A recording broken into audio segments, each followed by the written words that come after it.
Kajian Kitab.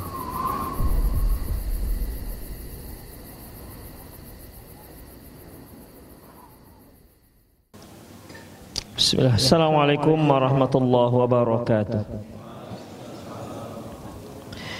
Innal hamdalillah nahmaduhu wa nasta'inuhu wa nastaghfiruhu wa na'udzu billahi min shururi anfusina wa sayyiati a'malina may yahdihillahu fahuwal muhtad wa may yudlil falan tajida lahu waliyyan mursyida. Asyhadu an la ilaha illallah wahdahu la syarika lah wa asyhadu anna Muhammadan abduhu wa rasuluhu alladzi la nabiyya ba'dah.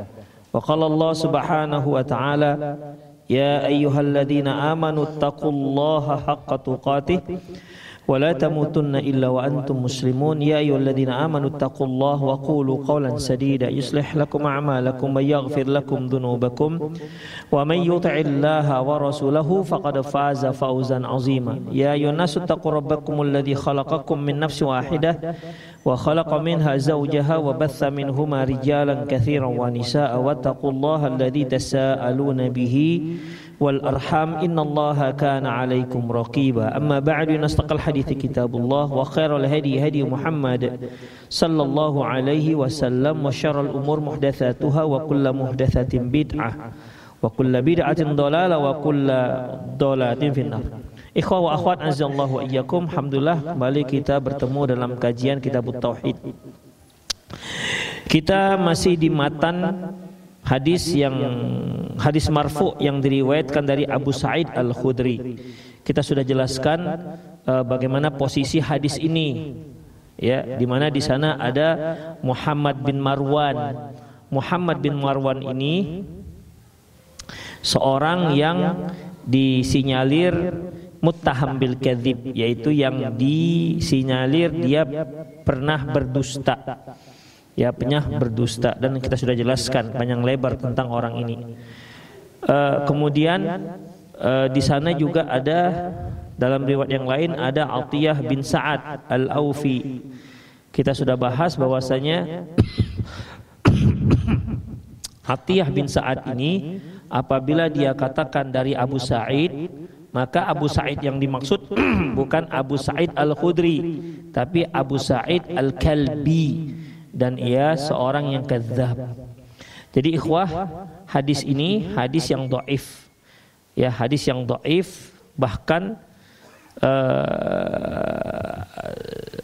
bisa sampai pada hadis yang maudhu'. Maudhu' itu hadis yang palsu. Allahu a'lam bishawab. Intinya dia tidak bisa dijadikan sebagai dalil. Hanya saja penggalan-penggalan hadisnya maknanya bisa diterima, ya, bisa diterima dengan saksi hadis-hadis yang lain yang sebenarnya tanpa hadis ini juga kita sudah bisa menerimanya, karena bukan hadis ini yang kita terima, tapi hadis yang lain itu yang sahih. Demikian ikhwah. Di sini ikhwah kita sudah bahas bahwasanya di mana Rasulullah SAW mengatakan inna min dha'fil yaqin anturdin nasa bisakhatillah. Di antara lemahnya iman seseorang, ya, dikarenakan yaitu dia mendapatkan dia rela mendapat kemurkaan Allah demi mendapatkan keridhaan manusia. Ini sudah kita jelaskan panjang lebar. Satu hal yang kalau kita hidup ingin agar orang-orang ridho kepada kita itu nggak mungkin, ya, itu tidak mungkin. Makanya ada satu ucapan hikmah, ridhon nas ghayatun la tudrak. Bahwasanya ridho manusia itulah target yang tak mungkin engkau dapati. Kalau bersama manusia ada yang senang denganmu dan pasti ada yang benci denganmu. Pasti ada pro dan kontra. Sehebat apapun engkau, apakah Anda lebih hebat dibandingkan Rasulullah? Tentu kan tidak. Rasulullah yang disebutkan oleh Allah, wa innaka la'ala khuluqin 'azim.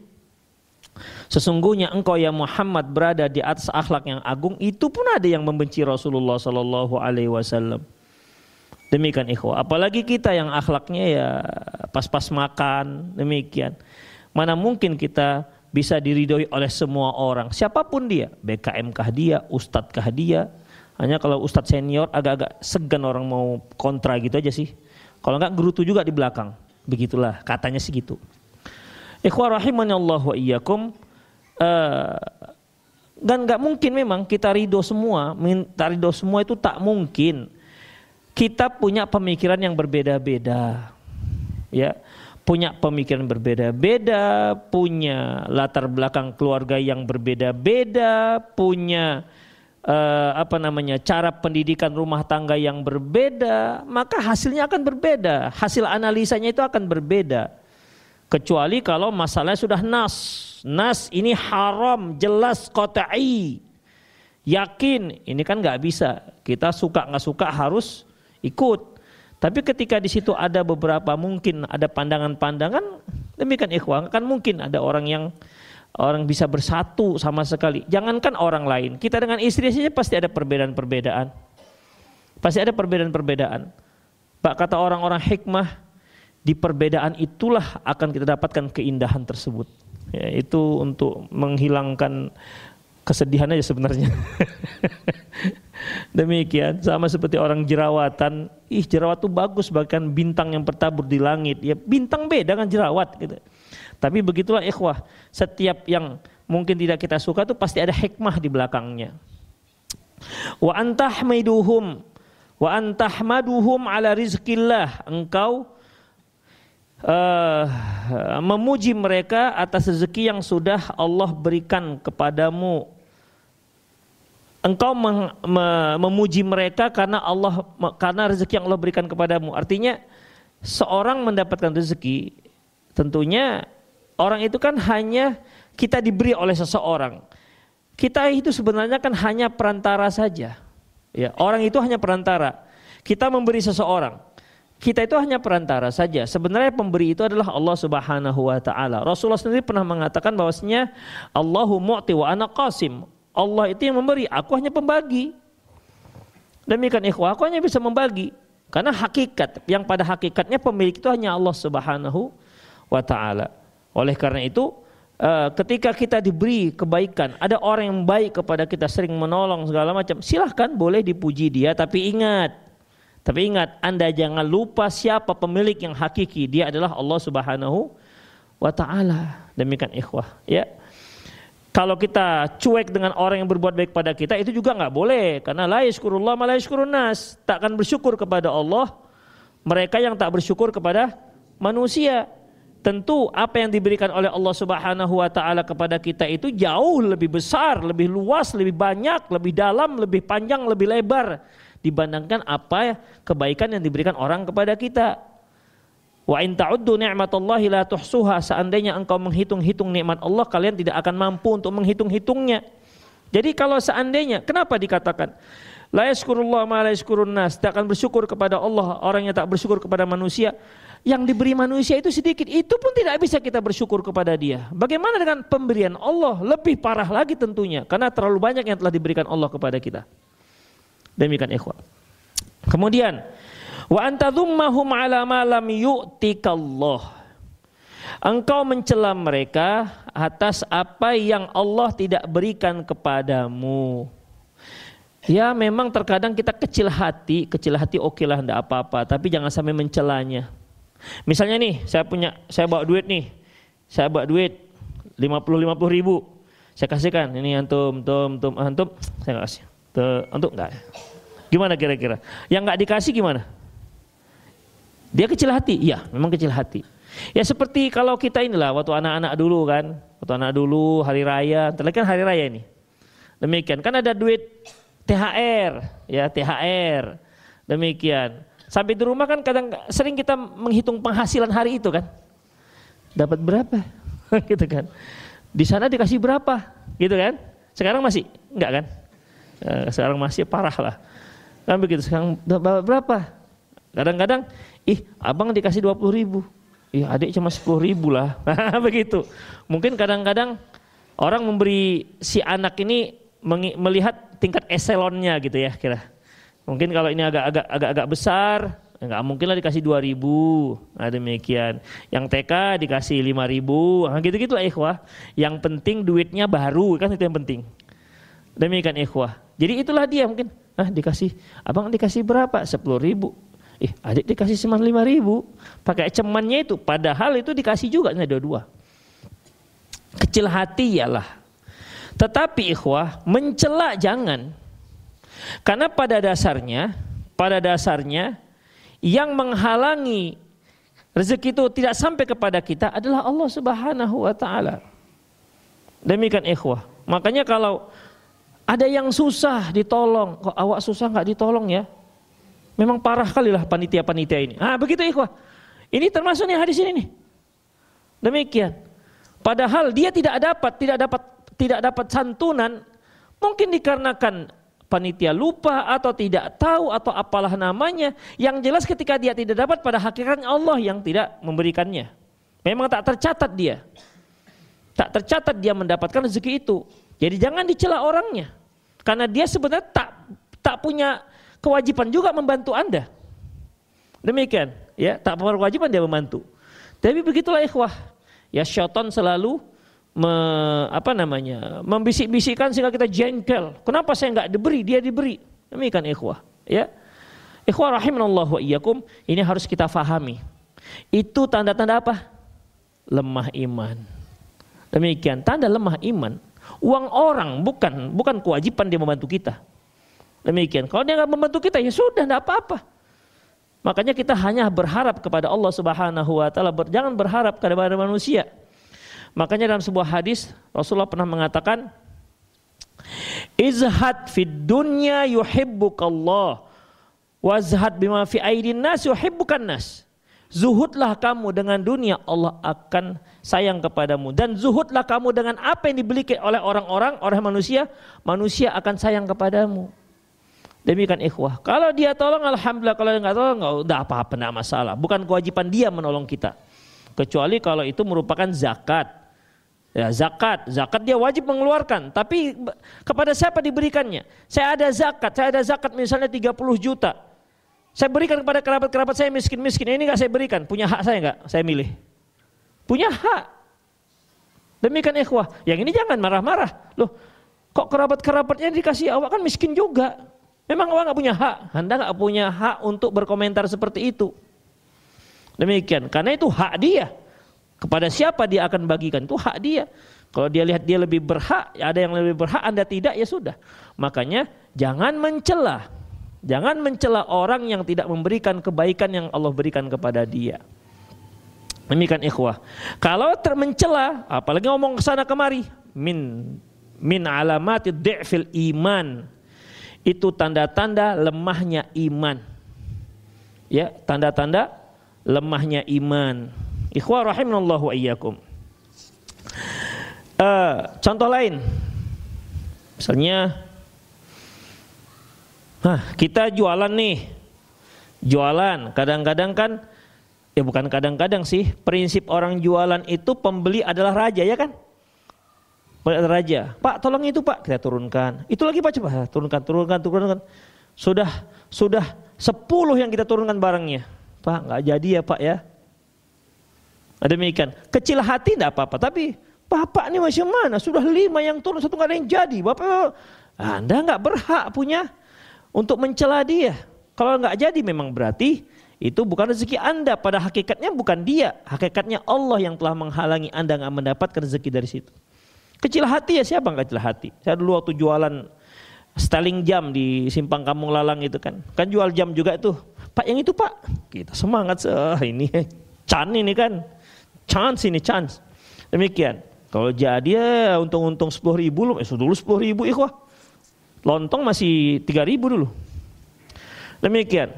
Oh ya kalau yang itu Pak. Iya semangat lah kita buka lagi pintu seteling ini Pak bagus nih Pak, lap.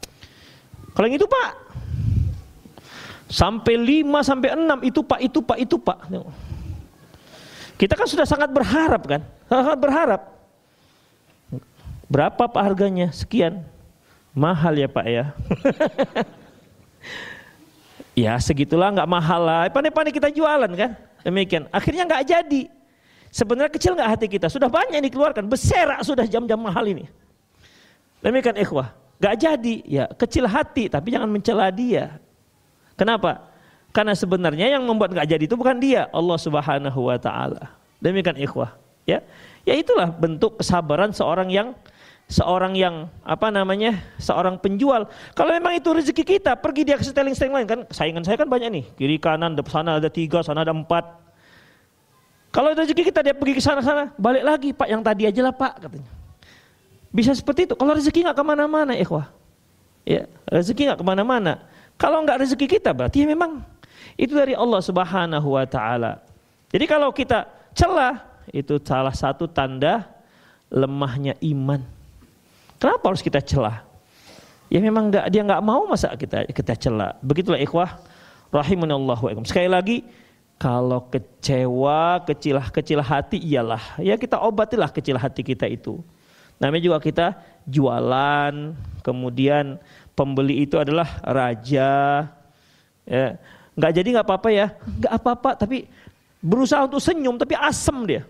Nggak apa, berusaha senyum, iya Pak nggak apa-apa, tapi tetap nggak enak itu wajah kita pun udah kita rasakan nggak enak senyumnya. Ya bagaimana lagi? Itu salah satu contoh ikhwah, ya itu salah satu contoh. Baik, kemudian ikhwah rahimanallahu wa iyyakum. Dalam matan berikutnya dari Aisyah radhiyallahu anha, sebentar.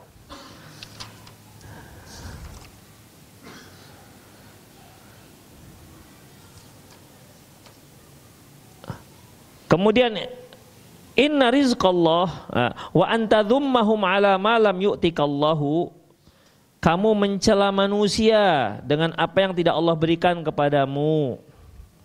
Inna rizqallah la yajurruhu hirsul haris. Ingatlah sesungguhnya rezeki Allah itu tidak akan didatangkan oleh ketamakan orang yang tamak, wala yarudduhu kirahatu karihin, dan tidak pula dapat digagalkan oleh kebencian orang yang membenci. Hadis berikutnya, an Aisyah radhiyallahu anha qala an Rasulillah sallallahu alaihi, dari Rasulullah SAW bersabda, manil tamasa ridallah bi sakhatin nas radhiyallahu anhu wa arda anhun nas. Barang siapa yang mencari ridho Allah walaupun orang tak suka.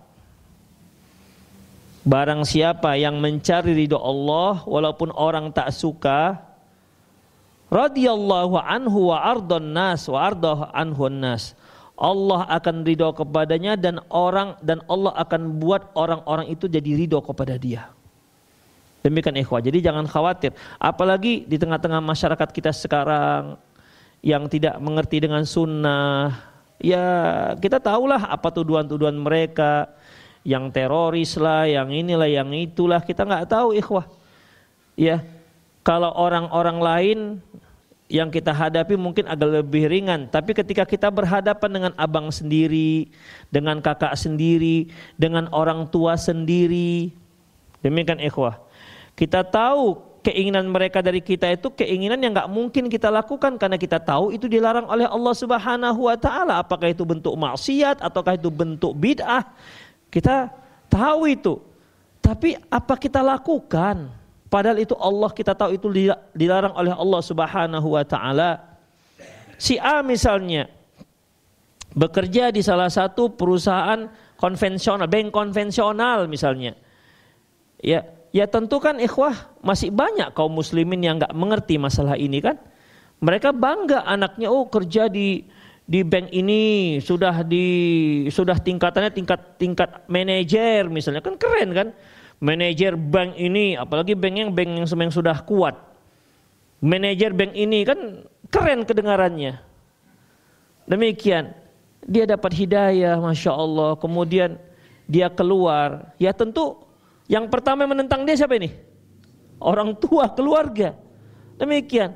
Apalagi dia sudah merasakan nikmat bank tersebut, ikhwah. Sudah dapat pinjaman lunak, uangnya juga sudah masya Allah kan. Gajinya udah oke, tunjangan sudah oke, tendangannya lagi, bukan lagi sikutnya lagi. Itu duit semua itu. Tendang, tunjang, sikut, duit semua itu di situ. Demikian. Ketika dia resign, tentu kan nol semua ini.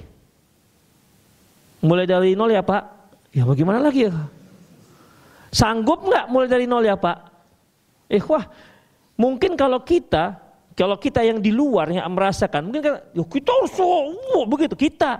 Coba kita dari dia. Belum tentu kita bisa kuat. Ya kita kan nggak punya apa-apa, kita harus kuat, kita harus dari nol. Yang memang kita nol. Yang dia itu sudah kaya, itu masalahnya. Orang kaya disuruh mulai dari nol, itu bukan mudah ya ikhwah. Bukan mudah, demikian. Makanya akan ditentang oleh keluarga. Jangan-jangan istri pun menentang. Demikian. Jadi gimana bang? Gimana? Biasa beli tas Hermes yang harga 15 juta, jadi beli tas di Pamela sini, harga 35.000. Antum tahu kan? Pamela Mall. Demikian. Enggak banyak yang tahu Pamela. Banyak nggak tahu. Kurang gaul. Pamela, pasar apa? Pajak Melati. Ini Pajak Melati yang banyak inang-inang itu. Demikian ikhwah. Itu ikhwah bukan mudah itu. Bukan mudah. Ditentang. Orang akan katakan, ih bodoh kali. Pasti begitu dikatakan. Ih bodoh kali. Dibilang bodoh. Demikian. Kita mau meninggalkan sebuah dosa yang maksiat yang besar ikhwah. Yang kata Allah faqat biharbi minallahi wa rasulih. Apa awal ayatnya? Fa'dhanu biharbi minallahi wa rasulih.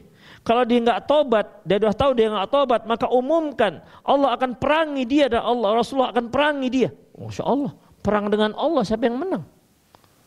Begitu ikhwah, itulah yang harus dilawan. Gimana? Ya orang akan mengatakan begini, begitu, begini, ya tutup hidung lah. Tutup telinga, tutup hidung. Tutup telinga gimana lagi ikhwah? Kita mau meninggalkan sesuatu yang sudah lemak kita rasakan. Demikian. Keluarga kita juga mungkin sudah dapat santunan dari kita mungkin. Ya, dia ya memang sih kerjanya itu, tapi tetap dia suka ngasih keluarga, ngasih ibunya, ngasih adiknya, ngasih keponakannya, mungkin ada yang dia santuni keponakan-ponakannya. Tapi ketika dia keluar, mereka terfikir juga, wih bakal tak ada lagi yang nyantuni nih, bakal tidak ada lagi yang bantu. Demikian ikhwah, akhirnya dia akan ditentang. Dan banyak yang menentang. Itu ikhwah, rahimani Allah wa iyyakum. Sanggup apa tidak? Demikian. Itulah dia. Dan banyak juga orang yang sanggup, dan banyak juga yang dia berusaha untuk sanggup, dan banyak juga akhirnya balik ke profesi pertama. Gak sanggup mengalami ujian dan tantangan-tantangan.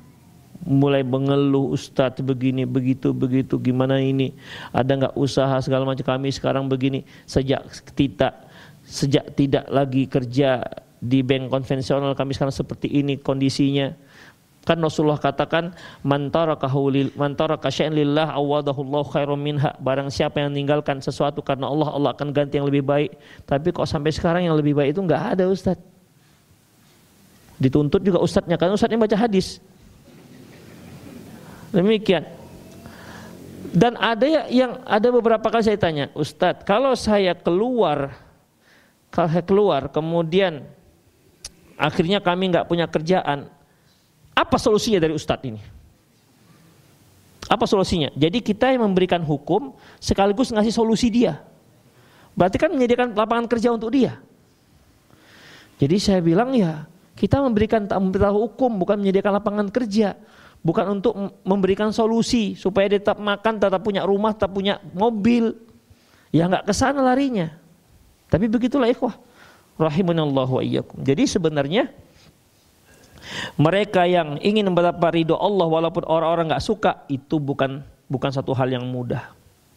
Ya, bukan satu hal yang mudah. Semoga kaum muslimin yang berjuang untuk mendapat ridho Allah walaupun, dan dia enggak peduli walaupun orang-orang enggak suka dengan dia, semoga Allah Subhanahu wa taala kuatkan keimanan dia. Kemudian ikhwah, jadi barang siapa yang dia mengejar ridho Allah dan dia enggak peduli apakah manusia benci dengan dia atau enggak, terserah, maka Allah akan ridho kepada dia dan Allah akan jadikan manusia ridho kepada dia. Demikian ikhwah. Allah jadikan manusia ridho kepada dia. Jadi pada satu hari nanti akan manusia-manusia yang tadi benci dia akan ridho dengan orang ini. Padahal tadinya mereka tidak suka. Kenapa? Karena Allah sudah ridho. Manil tamasa ridhon nas bisakhatillah. Barang siapa yang ingin mencari ridho manusia, walaupun Allah marah, sakhitallahu alaihi wa asqata alaihin nas, maka Allah akan marah dengan dia dan orang-orang pun dan Allah akan jadikan orang-orang juga marah dengan dia. Itu ikhwah. Jadi dalam masalah ini ya memang sangat butuh perjuangan. Ya, hadis diriwayatkan oleh Ibnu Hibban dalam sahihnya. Perlu satu perjuangan. Demikian ikhwah, ya. Jadi kalau seandainya kita terlalu bertoleransi dalam Islam ada, tapi tidak boleh bertoleransi akhirnya membuat kita melanggar syariat, itu yang nggak boleh. Ya, itu yang tidak dibolehkan. Kadang-kadang kita diundang untuk pesta perkawinan. Udah, ini masih banyak loh ikhwan-ikhwan yang lemah dalam masalah ini. Ya, saya tengok, waduh, masih datang juga dia. Udah jelas di panggung itu sedang joget-joget orang. Yang sudah lama ngaji, yang baru udah sekian tahun, yang baru ngaji. Lemah dia ketika diundang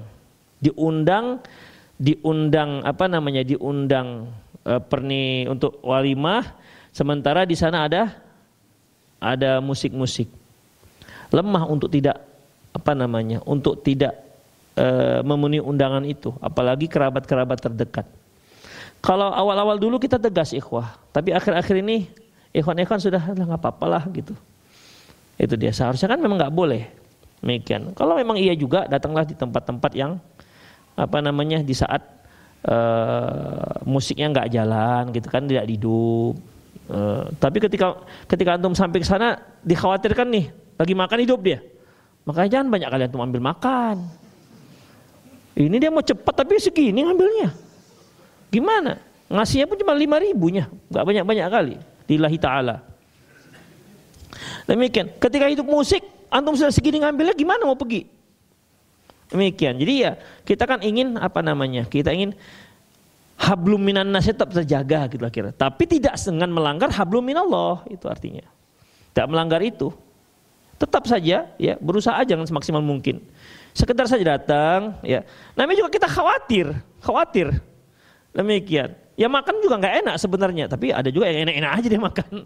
Enak-enak aja dia makan di situ. Demikian. Bukan nggak boleh makan di situ, begitulah ikhwah. Kita khawatir, makanlah sekedar saja sedikit. Habis itu kasihkan amplop kita, pulang. Udah store aja karena kita sudah diundang. Kita temu pengantinnya, kita doakan. Demikian ikhwah. Ya, itulah dia. Yang sekarang itu mulai lemah.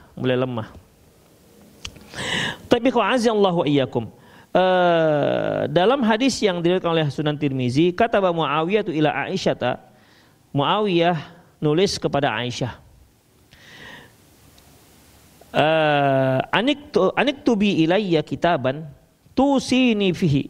Kata Muawiyah tulis surat pada Aisyah, ibunda Aisyah radhiyallahu anha, mohon supaya beri dia nasihat. Kemudian lantas wala tukthiri alayya, tapi jangan panjang kali nasihatnya, itu dia. Ya, tuliskanlah untukku nasihat, tapi jangan panjang kali nasihatnya. Fakatabat Aisyatu ila Muawiyah, lantas Aisyah pun menulis nasihatnya kepada Muawiyah. Salamun alaik, amma ba'du. Fa inni sami'tu Rasulullah sallallahu alaihi wasallam yaqul. Sesungguhnya aku pernah mendengar Rasulullah sallallahu alaihi wasallam bersabda, manil tamasa ridha Allahi bi sakhatin nas kafahullahu mu'natan nas. Barang siapa yang mencari ridho Allah, barang siapa yang mencari ridho Allah walaupun orang-orang marah kepadanya, kafahullahu mu'natan nas, maka Allah akan jadikan dia, ya, Allah akan jadikan dia tidak tergantung dengan orang lain, dengan manusia. Jadi betul-betul independen dia, tak tergantung sama sekali. Bahkan kepada family-familinya dia bisa hidup sendiri. Artinya dia mandiri, tanpa harus subsidi dengan siapapun, tanpa harus ditolong siapapun. Walaupun mungkin dia hidup dengan sangat sederhana, tapi cukup dia rasa. Demikian. Itu kenapa dia merasa cukup, ikhwah? Itulah salah satu pertolongan Allah. Mungkin yang dia beri, si A diberi A, si A diberi, kita anggaplah sebulan tuh si A diberi 3 juta, si B juga diberi 3 juta. Tapi dengan qanaah yang Allah berikan, si yang diberi 3 juta ini karena dengan qanaah, dia bisa merasa puas dengan 3 juta itu. Tapi yang si B yang tak diberi qanaah, dia merasa tak pernah puas dengan 3 juta itu. Akhirnya hidupnya semakin gelisah. Kenapa? Karena nggak cukup begitu. Itu ikhwah. Ya kalau yang diberi qanaah, dia merasa cukup, ya hidupnya tenang. Demikian. Sementara rezeki itu nggak bisa bertambah. Ya 3 juta. Tapi yang satu tenang dengan 3 jutanya, yang satu gelisah dengan 3 jutanya. Demikian. Itu kan semua anugerah dari Allah Subhanahu wa taala. Yang mahal itu kan sebenarnya gengsinya, bukan kebutuhan hidup. Seperti yang sering saya katakan, ikhwah. Kebutuhan kita yang primer itu bisa kita setting. Bisa yang murah, mau murah bisa, mau mahal bisa, terserah kita mau yang bagaimana. Demikian, terserah kita mau bagaimana. Mau kita yang mahal, ya tengok-tengoklah budget yang ada di kantong kita. Jangan sampai kita itu besar pasak daripada tiang. Demikian. Kalau gengsi, ikhwah, kalau gengsi kita kedepankan, itu besar pasak dari tiang, ikhwah. Biar tekor asal kesohor kan jadinya. Demikian. Jadi qanaah itu merupakan anugerah dari Allah Subhanahu wa taala. Demikian, ikhwah rahimanallahu wa iyyakum. Ya. Jadi dalam masalah ini ya kita yang memanajemen hidup kita. Kita memanajemen ekonomi kita, ya yang penting kita berusaha semaksimal mungkin, seberapa dapatnya itu sudah takdir Allah Subhanahu wa taala, dan kita harus banyak bersyukur kepada Allah dengan apa yang kita dapati. Yang penting sudah dimaksimalkan. Kalau nggak maksimal itu baru misalnya mau jualan nih, jualan tapi keluarnya jam 11 siang, pulang jam 3:30. Terus dia katakan ini takdir Allah Subhanahu wa taala. Itu gimana? Itu pamaleh namanya, kalau orang Minang bilang. Pemalas namanya itu. Ya bukan takdir Allah. Takdir Allah itu hanya bisa kita katakan setelah kita maksimal. Kalau pedagang bisa keluar dari rumah jam berapa? Memang jam 11. Piting aja dia itu jam 11 mau jualan jam 11. Demikian. Tentu dia dari pagi, kalau dia persiapan dari pagi kan, ikhwah. Demikian. Apalagi Allah mengatakan inna ummati, sesungguhnya Allah Subhanahu wa taala memberkahi fi bukuri ummati, memberkahi pagi-pagi umatku. Ya, kita yang bekerja dari pagi itu diberkahi oleh Allah Subhanahu wa taala. Jangan tidur pagi. Demikian. Beras tinggal 0,5 kilo, tidur pagi sampai jam 10. Lantas dia katakan qadarullah masyafa'ala. Itu salah seperti itu, ya. Kita hanya mengatakan qadarullah masyafa'ala setelah kita tuh maksimal baru. Demikian, ikhwah. Kemudian maniltamasa ridon nas bisakhatillah. Barang siapa yang mencari ridho manusia padahal Allah murka, wakalallahu ilan nas wassalamu alaik. Allah akan gantungkan dia kepada manusia. Ikhwah, tergantung kepada manusia itu satu hal yang sangat tidak enak, ikhwah. Makanya Ibnu Abbas ketika Rasulullah berikan nasihat, ya ghulam, inni u'allimuka kalimat. Wahai anak, wahai bocil, ya, wahai bocah, saya akan ajarkan kamu kalimat. Ihfazillah yahfazuk, ihfazillah tajidu tujahak. Jagalah Allah, maksudnya jaga syariat Allah, Allah akan menjagamu. Jagalah Allah, Allah akan bimbing kamu. Kemudian wa idza sa'alta fas'alillah, wa idza sta'anta fasta'in billah. Apabila kamu minta, mintalah kepada Allah. Jadi jangan tergantung dengan orang. Enggak enak, ikhwah. Apalagi kalau kita sudah tergantung dengan dia. Orang pun enggak suka kita gantung-gantungi sebenarnya. Ya. Orang pun enggak suka kita gantung-gantungi. Gimana nih bulan ini, ada nggak traktir lagi nih? Nggak suka orang ikhwah gitu kan. Sekali oke lah karena teman, ya kan, sekali 2 kali. Apalagi yang sering pergi-pergi, mana nih oleh-olehnya? Hehe, ada. Tapi kalau dia perginya misalnya 1 bulan tuh sampai 3-4 kali, pergi nggak ada oleh-oleh, pelitnya minta ampun. Demikian. Itu teror apa minta itu? Demikian ikhwah. Ya orang nggak suka jadinya. Akhirnya gimana? Perginya diam-diam. Nah, itu dia. Karena kalau pergi terang-terangan, bilang-bilang kawan, misalnya pergi ke Jogja misalnya, Jogja itu enak sekali, apa namanya? Apa khas Jogja? Gudeg. Iya. Insyaallah besok saya mau jualan mau ada keperluan dagang ke Jogja. Tangkawan, gudegnya itu enak kali. Gudegnya. Apalagi bakpaunya, bakpianya itu enak kali. Kan sudah tahu kita maksudnya itu apa. Menurut antum apa itu maksudnya? Hah? Minta oleh-oleh kan? Sama seperti kalau kita lagi jolok-jolok rambutan, tangga bilang, panen ye. Maksudnya apa tahu? Hah? Kan udah tahu kita maksudnya. Walaupun dia gak minta, tapi panen ye. Udah tahunya kita maksudnya itu. Demikian ikhwah. Ya, jadi manilta masari ridho annas, barang siapa yang mendapatkan mencari ridho manusia dan walaupun Allah marah, Allah akan wakilkan dia kepada Allah, serahkan hidupnya kepada orang lain, selalu tergantung dengan orang lain. Demikian ikhwah. Allah jadikan tergantung dengan orang lain. Demikian. Dia nggak freedom jadinya ikhwah, nggak merdeka. Sangat tidak enak tergantung dengan orang lain. Hati kita tergantung, berharap semoga saya dibantu, semoga saya begini, semoga saya begitu, semoga dia membantu, semoga ya biasanya orang ini mulai berkeluh kesah setiap ketemu, saya sebenarnya begini, berkeluh kesah, harapannya supaya dibantu. Demikian ikhwah. Padahal para sahabat dahulu itu yahsabuhumul jahilu aghniya minat ta'affuf.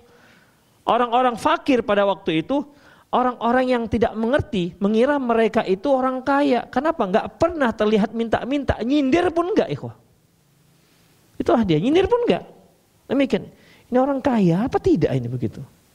Enggak nampak bentuk dia miskinnya. Itu ikhwah, enggak pernah minta-minta. Makanya para ulama menyebutkan ketika menyebutkan tentang asnaf orang-orang yang yang diberi zakat, innamas shadaqatul lil fuqara wal masakin wal amilina 'alai dan seterusnya. Mereka membedakan antara fuqara dan masakin. Fuqara itu orang yang dia tidak sanggup memenuhi kebutuhan pokok dia pada hari itu dan dia enggak minta-minta. Sementara yang miskin dia minta-minta, didahulukan orang seperti ini.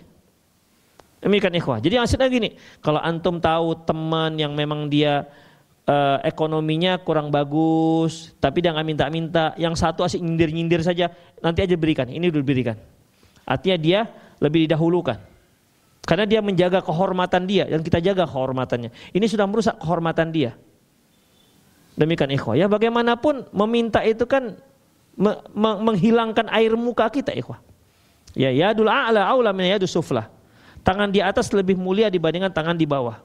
Kalau kita meminta berarti kan kita telah menyediakan tangan kita untuk di bawah.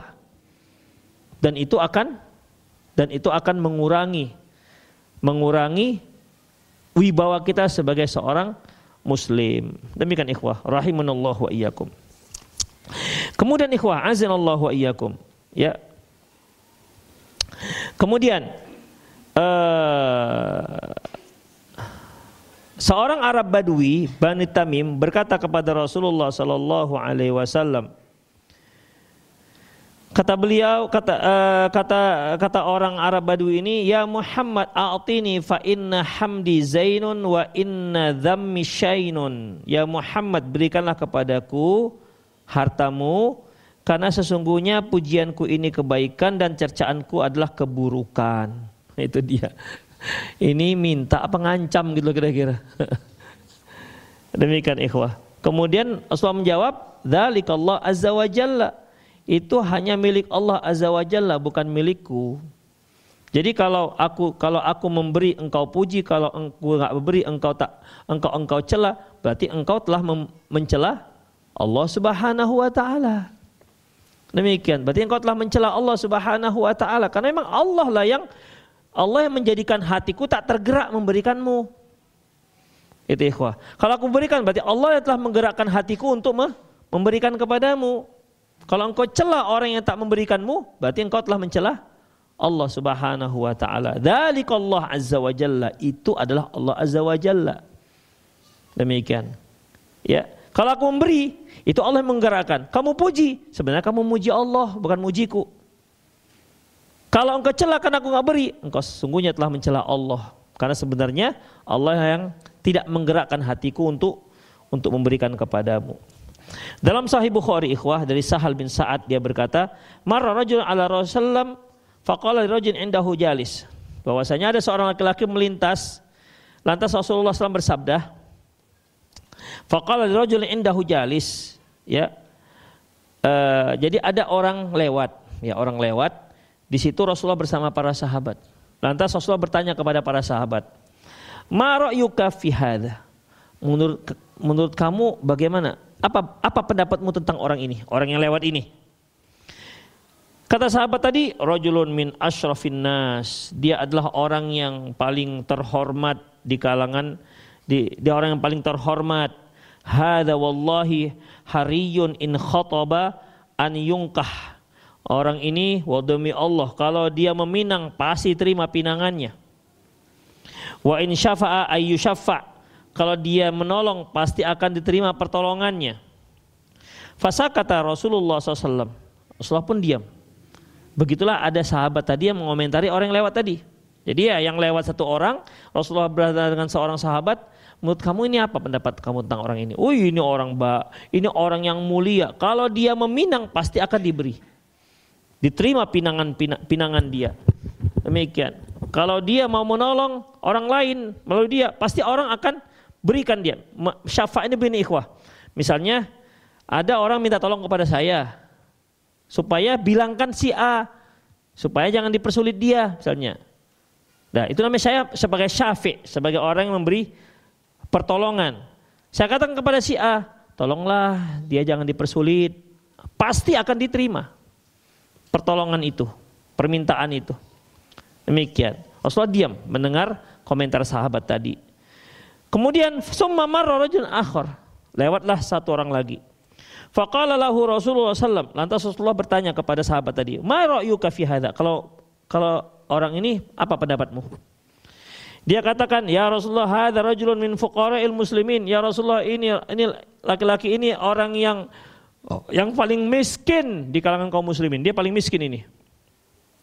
Wa hadza hariyun in khataba alla yunkah.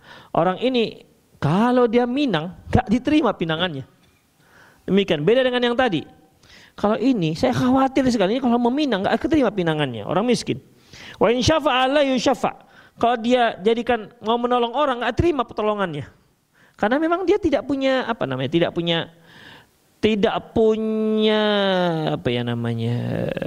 dia tidak punya link yang kuat untuk itu. Kemudian wa in qalla alla yusma' liqaulih. Kalaupun dia berbicara enggak akan didengar orang, enggak peduli orang apa yang dikatakannya.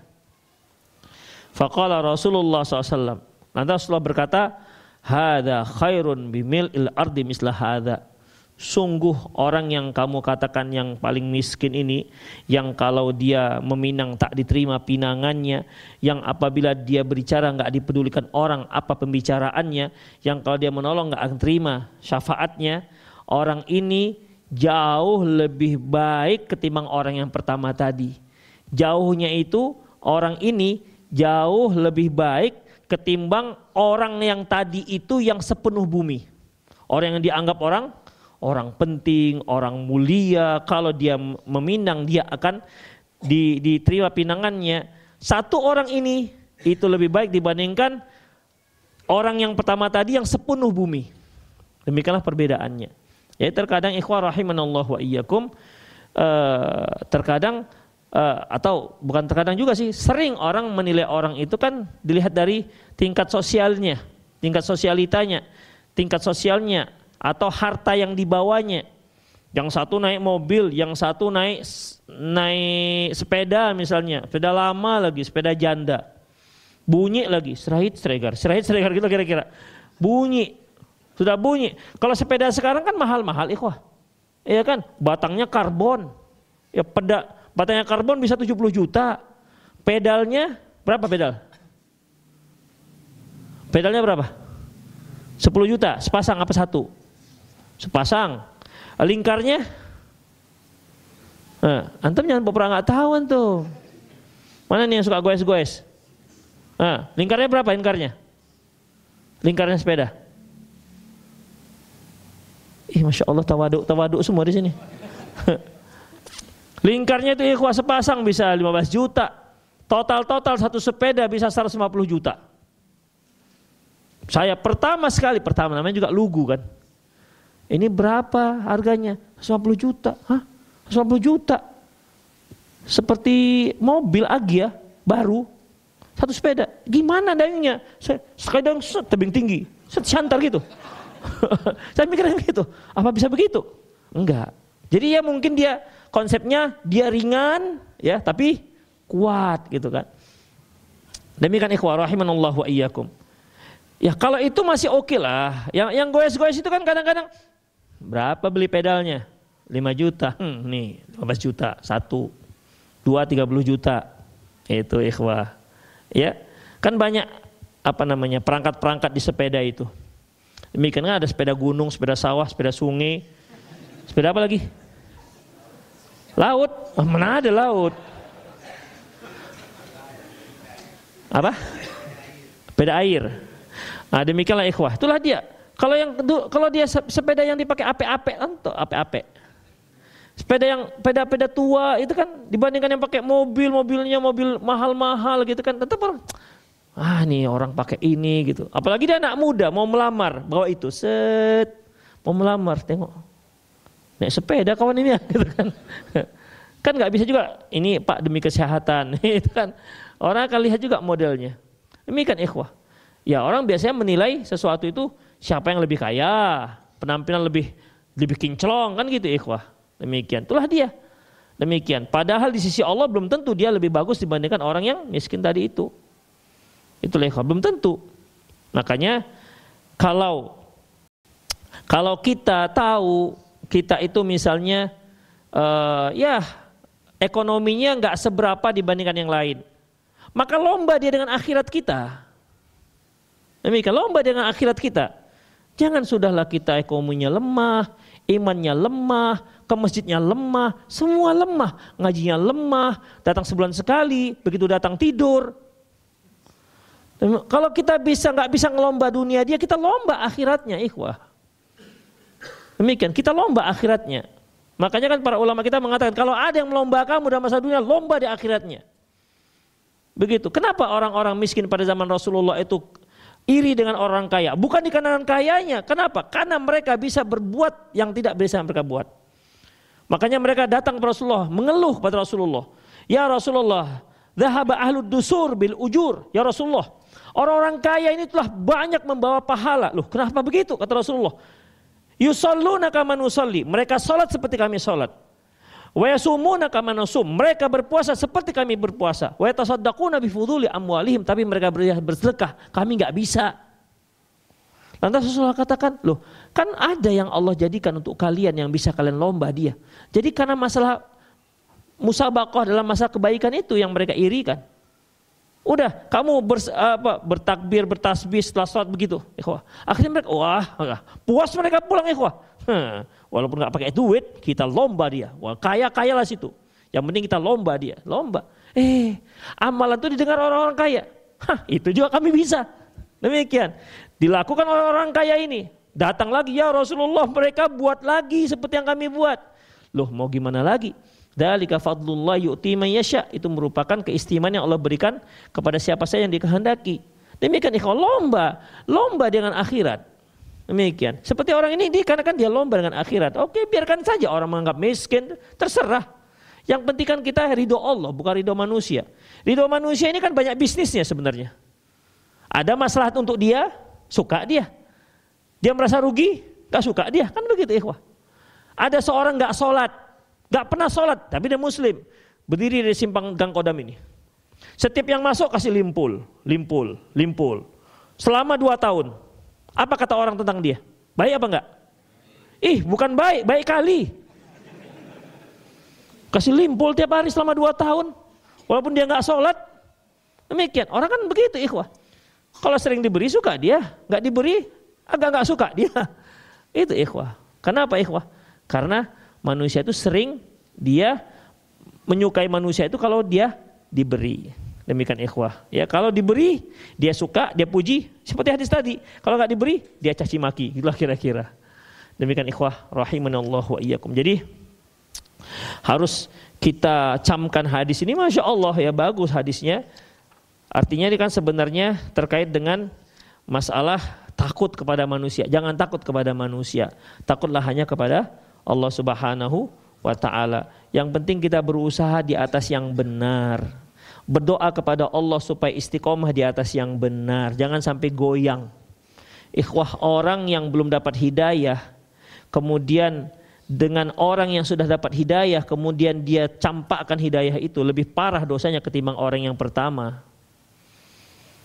Yang belum dapat hidayah kemudian dia belum dapat hidayah, orang ini sudah dapat hidayah tapi dia kembali kepada semula ikhwah. Dia itu sudah tahu. Orang yang belum dapat hidayah ini bisa saja dia diampuni. Kenapa? Dia nggak tahu gimana. Salah satu hukum yang berlaku itu kan harus tahu. Pertama tahu, yang kedua sengaja, yang tiga tak terpaksa. Kalau dia tahu sengaja dan tak terpaksa, berdosa dia. Tapi kalau dia tahu kemudian tak sengaja, kan nggak berdosa. Apa hukum mijak kaki orang? Sengaja, berdosa. Tapi kalau nggak sengaja, nggak berdosa. Tapi kalau terus-terusan nggak sengaja, masa satu hari 3 kali pijak kaki orang? Nggak sengaja dia. Jadi sengaja dengan dipaksa. Kau pijak kaki orang itu. Kalau nggak aku tembak kepalamu. Pijak. Dipijaknya lah. Gimana lagi? Terpaksa. Kalau nggak ditembak kepalanya, nggak berdosa dia. Demikian. Jadi yang belum tahu sunnah, ya kita lihat ini kok orang nggak ngerti sunnah begitu. Dia langgar itu, ya biasa saja Allah ampuni dia. Kenapa? Dia nggak tahu. Tapi bagi orang sudah tahu kemudian dia tinggalkan, gimana jadinya? Jadi berdosa dia. Kenapa? Dia sudah tahu, dia tinggalkan. Makanya jangankan kita ikhwah, siapalah kita ini. Rasulullah saja doanya, ya muqallibal qulub, tsabbit qalbi ala dinik. Ya wahai yang membolak-balikkan hati, tetapkan hatiku di atas agamamu. Ya musarrifal qulub, sarrif qalbi ala ta'atik. Wahai yang membolak-balikkan hati, tetapkan hatiku di atas ketaatan kepadamu. Itu Rasulullah loh. Apalagi kalau kita ini kan lebih mudah tergoda. Makanya harus tetap berdoa kepada Allah Subhanahu wa ta'ala. Semoga, dan satu lagi doanya, Rabbana la tuzigh qulubana ba'da idh hadaitana. Ya Allah, jangan kau gelincirkan hati kami setelah engkau beri hidayah. Karena dosanya lebih besar. Demikian ikhwah. Karena kita sudah dapat kemudian kita tinggalkan, itu dosa lebih besar karena kita sudah tahu. Maka mohon istiqomah kepada Allah Subhanahu wa ta'ala, kita tingkatkan ketakwaan kepada Allah Subhanahu wa ta'ala. Itu saja kajian kita, semoga bermanfaat. Aku qouli hadza, astaghfirullah li wa lakum wa lisal muslimin innahu wal ghafurur rahim. Silakan, ada yang mau bertanya langsung? Ya. Silakan. Ya.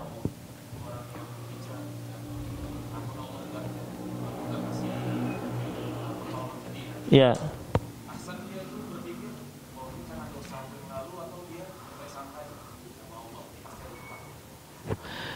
Ikhwah rahimanallah wa iyyakum. Dua-dua bagus.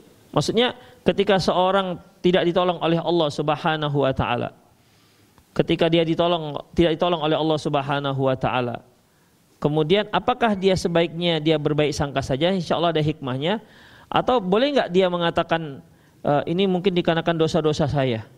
Ya, dua-dua bagus. Ya, dua-dua bagus. Kalau dia mengatakan ini mungkin karena dosa-dosa saya, kalau tinggalkan yang kedua, walaupun nggak ada hikmahnya, kan nggak mungkin. Ya, kan nggak mungkin. Karena bagaimanapun tetap setiap kejadian itu ada hikmahnya. Demikian juga sebuah cobaan. Ma asaba min musibatin fa bima kasabat aydikum wa ya'fu an katsir. tidaklah kalian ditimpa satu musibah itu dikarenakan ulah tangan kalian. Wa ya'fu an katsir, tapi Allah tuh banyak memaafkan. Demikian, minta maaf pada Allah Subhanahu wa taala. Dhaharal fasadu fil barri wal bahri ma kasabat aydin nas. Sungguh telah muncul kerusakan di bumi dan di lautan, di darat dan di lautan akibat ulah manusia. Demikian ikhwah. Jadi dua-duanya harus kita jalani. Berbaik sangka kepada Allah dan boleh dengan mengatakan ya mungkin ini karena dosa-dosa saya Allah coba. Bisa dua-dua bagus, dua-dua dipakai. Ya, dua-dua dipakai. Karena kalau begini ikhwah, boleh nggak begini? Allah mencoba saya ini karena iman saya sudah tangguh kali ini. Karena Rasulullah mengatakan inna asyaddan nas bala al anbiya. Sesungguhnya orang yang paling dahsyat cobaannya adalah para nabi. Saya alhamdulillah banyak cobaan saya. Berarti memang sudah setingkat-tingkat nabi lah. Bapak ini nggak dicoba-coba, cemen masih imannya masih gitu. Ikhwah, belum tentu. Jangan-jangan karena dosa, ya kan? Bukan dikarenakan dia orang yang tangguh imannya. Jangan-jangan itu azab gitu, ikhwah. Jadi pertimbangkan aja apa yang terbaik untuk kita, untuk kemajuan kita, bukan untuk menjadi kebanggaan kita. Ada lagi, hukum membuka usaha BRI link di rumah. Udah usah itu, cari yang lain aja. BRI link sudah pernah kita bahas, nggak boleh. Bagaimana apabila kita melihat kemungkaran di depan kita? Contohnya subhanallah, teman kita selama kajian berlangsung sampai akhir main HP aja. Pertama, antum harus berbaik sangka, dia sedang mencatat kajian. Itu dia. Jadi antum nggak jengkel nengok dia. Mungkin sedang mencatat kajian. Begitu. Karena sekarang ikhwah agak sulit kita membedakan mana yang sedang chattingan, mana yang sedang main HP. Sedang mencatat. Tapi kalau berarti chattingan lah dia. Kan nggak mungkin lagi mencatat kajian pakai senyum-senyum sendiri. Demikian ikhwah. Jadi kalau seandainya antum melihat kemungkaran itu, ya, apakah perlu ditokokkan dari belakang? Nggak usah, ya. Nanti pas keluar, caranya pas keluar, makan yang penyet kita yuk. Ayo, pakai modal sedikit ikhwah. Jangan nggak pakai modal. Makan penyet, ayo, seneng kan diajak makan yang penyet. Demikian. Cari aja yang 10.000 masih ada 10.000 yang penyet. Masih ada, kan potongnya kecil-kecil kan. Ya udah, kan senang dia. Udah makan dia kan sudah kenyang gitu kan. Mau tambuh? Nggak usah lah ya, habis di tuku. Kan nggak punya persediaan untuk itu. Saya antum tadi kalau ngaji kenapa? Kenapa gitu? Tulis-tulis. Jangan gitu, nggak boleh. Ya, kasihlah nasihat. Tapi kan sudah kenyang dia, ikhwah. Tapi kalau yang sopan, masa kayak gitu? Dia pun siapalah bapak ini? Nggak kenal lagi, nggak sampai targetnya, ikhwah. Begini, ketika kita ingin memperbaiki orang, niatnya itu apa, ikhwah? Niat itu karena bukan jengkel, tapi niatnya ini kalau dia bisa aku beritahu dan dia bisa menerima, aku dapat pahala. Itu dia. Aku dapat pahala. Ingat hadis Nabi SAW, li ayyahdiyallahu bika rajulan khairul laka min humur na'am. Allah memberi hidayah kepada seorang melalui dirimu, itu lebih baik ketimbang unta merah. Itu yang kita kejar. Bukan sekedar kita kasih tahu, yang sopan dikit, enggak ada adabnya dalam menuntut ilmu. Salapi ya, gitu. Nuduh lagi. Demikian, enggak sampai targetnya. Enggak sampai targetnya, malah dia jengkel kan. Kalaupun dia berhenti, dia ridho, dia redo, bukan ridho. Rela tapi dongkol. Bukan ikhlas dan menerima. Tapi dia nggak suka dengan orang seperti itu pasti. Demikian ikhwah. Jadi kita itu ingin, ini gimana? Ini bagi kita chance gitu kan. Ini peluang ini supaya dia bisa berbaiki. Itu ikhwah. Peluang itu yang mau kita ambil. Bukan sekedar ngasih tahu. Seandainya saya kasih, ini peluang saya untuk memberitahu. Kalau dia bisa menerima, Masya Allah, saya dapat pahala terus. Demikian, itu caranya, pakai modal sedikit. Demikian. Jadi target kita bukan sekedar untuk memberi tahu, tapi gimana caranya ya supaya bisa menerima, itu dia. Apabila tempat pembuangan kotoran atau septic tank di atasnya dijadikan lantai rumah, apakah boleh sholat di atas lantai yang di bawahnya terdapat tempat kotoran? Di lantai tersebut bersih, sudah di keramik, nggak apa-apa. Asalkan hawa udaranya dari samping antum, bocorannya udaranya dengan samping antum, ya jadi bau lah kan.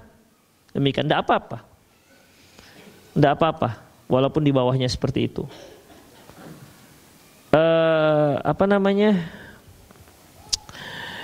Karena dia itu di bawah sudah terlapis, kecuali antum bongkar atasnya corannya itu, sholat di situ antum, itu baru, ya, itu baru ikhwah. Kalau kita katakan itu nggak boleh, oke, kalau rumah kita lantainya 3 gimana? Yang lurusan lantai itu gimana? Ke atas. Itu ikhwah ya, nggak apa-apa. Jangan terlalu dalam kali fikih antum dalam masalah ini. Ingat nggak kisah? Kawan-kawan kita di sini dulu di simpang sana yang Tower Eiffel kita di sana, Mount Eiffel kita yang tengah jalan tuh. Kan kalau kita ke sana kan belok kiri tuh. Itu di sudut tuh kan dulu nggak salah babi bakar. Saya pernah lihat di muter-muter di situ dia. Udah. Kalau kita belok kiri kan, dulu kan ada rumah makan Minang, ya kan? Ada yang nanya, saya lupa siapa, Ustadz boleh nggak kita makan di rumah Minang itu? Kenapa? Itu kan ada 2, 3, 5 ruko di situ, ada lalat, di situ ada jual babi, lalatnya kan terbang ke sana Ustadz. Fikihnya itu masya Allah, masya Allah fikihnya itu. Ya jadi dia mikir, tentu lalatnya kan ke sana juga, demikian. Ya. Enggak apa-apa, ya enggak apa-apa, udah. Antum nggak usah mikirin lalat. Yang penting itu enak, halal, sudah. Masalah lalat, ginikan aja udah. Ya, itu juga nggak apa-apa, insya Allah. Ada nggak mau yang langsung?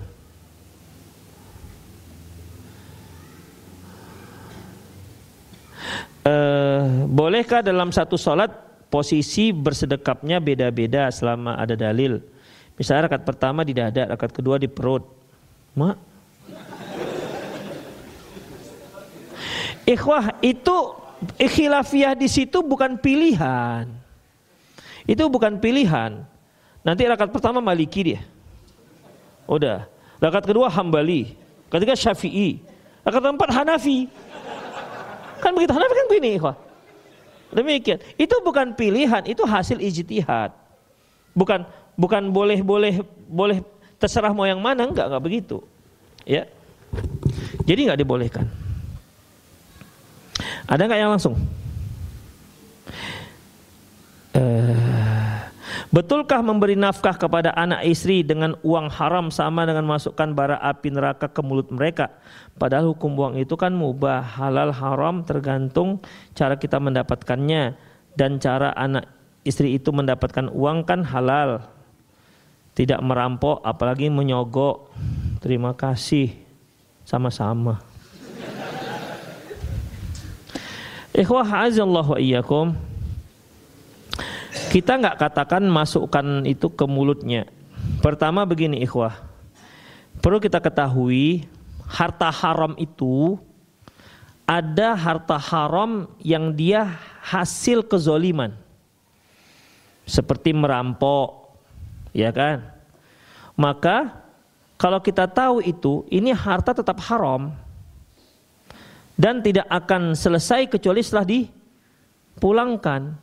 Istri pun kalau dia tahu itu dari hasil perampokan, dia nggak boleh haram makan uang itu karena itu uang orang. Ada yang dia haram tapi nggak hasil kezoliman seperti riba. Dia kan bukan hasil kezoliman, kesepakatan. La'anallah akilu riba wa mukiluha. Allah melaknat yang menerima riba dan memberi riba. Yang memberi riba dan menerima riba. Syahiduha wa katibuha. Yang menyaksikan dan yang menulisnya. Taib, ada 4 orang. Yang menerima, yang memberi, yang menulis, yang saksi. Taib. Ternyata uang riba ini, hasil ribanya diberikan kepada yang bukan 4 ini. Kepada orang lain, gak ada hubungan sama sekali. Maka orang lain itu boleh. Tidak ada masalah. Kenapa? Karena dia bukan aktivis riba ini. Walaupun uangnya uang haram. Jadi jenis yang mana ini? Kalau jenisnya jenis kezaliman nggak boleh terima. Walaupun istrinya, walaupun anaknya. Oh, istri kan nggak tahu. Kalau nggak tahu lain ceritanya ikhwah. Ya, kalau nggak tahu lain ceritanya. Tapi jelas itu nggak boleh. Kalau tahu istrinya nggak boleh menerimanya.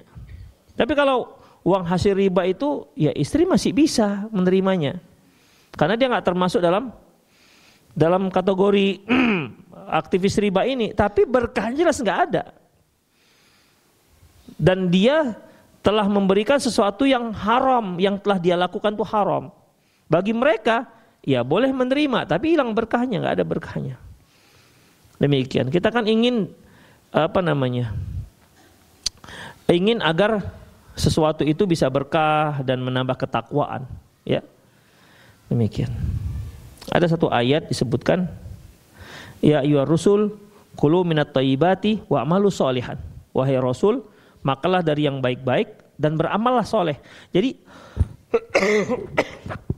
makanan yang halal yang bagus itu bisa membuat orang mudah untuk beramal soleh. Demikian ikhwah. Tape itu saja, ternyata sudah 9:30 10. Itu sajalah kajian kita, semoga bermanfaat. Aqulu qouli hadza wa astaghfirullah li wa lakum wa lisal muslimin innahu wal ghafurur rahim. Subhanakallah wa bihamdik asyhadu an la ilaha illa anta astaghfiruka wa atubu ilaik. Wa akhiru da'wana alhamdulillahirabbil alamin. Assalamualaikum warahmatullahi wabarakatuh.